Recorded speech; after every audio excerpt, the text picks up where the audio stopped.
What's up, risk managers? My name is Nasdaq Anonymous, and I'm addicted to the NQ. And boy, is she one hell of a drug. And welcome to tonight's NA meeting, where we'll discuss the economic data for the week, analyze today's session, and from that, build a winning game plan for tomorrow's price action. And if you haven't done so already, you can show your support by subscribing to the channel. And with that said, let's jump into the charts now.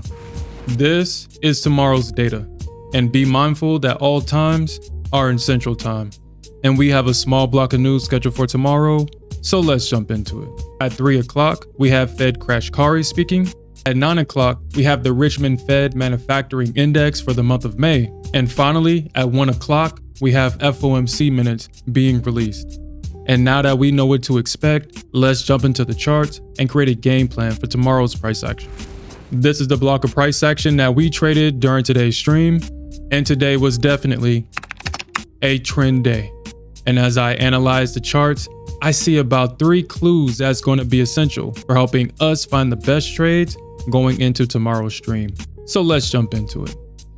During the overnight session, the Nasdaq opened slightly bearish and traded 150 points to the downside into a previous area of support. However, once the bears failed to rotate price lower, the bulls stepped in and price rallied 218 points to the upside and seeing a 167 point rejection and a 295 point bounce going into the close of the session.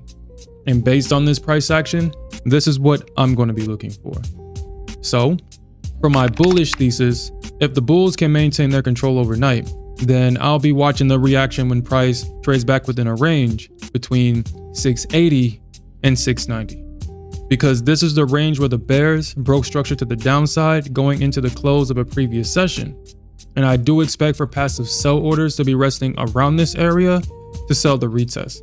But if they fail to regain control, then I'll be watching the reaction when price trades within a range between 720 and 740. However, for my bearish thesis, if the bears can regain their control overnight, then I'll be watching the reaction when price trades within a range between 315 and 295. Because this is the range where the bulls broke structure to the upside earlier in yesterday's session. And I do expect for passive buy orders to be resting around this area to buy the retest. But if they fail to regain control, then I'll be watching the reaction when price trades within a range between 255 and 235. Now, for those that found themselves on the wrong side of the market today, I know personally how discouraging that can make you feel. But remember, every trader has faced this same challenge, but what separates profitable traders is their ability to use these moments to refine their strategies and to keep moving forward.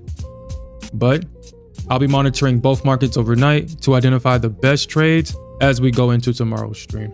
And in summary, the Nasdaq started off the session with a strong bearish move to the downside. The Nasdaq grinded higher after the bears failed to hold the pullback. And finally, the Nasdaq bulls managed to hold price around the highs. But price did break out of that trend channel, so the bulls are going to have to reclaim that upward trend for a continuation. And that's all I have for tonight, risk managers. And you can watch us trade these concepts live by clicking this video. We'll see you there.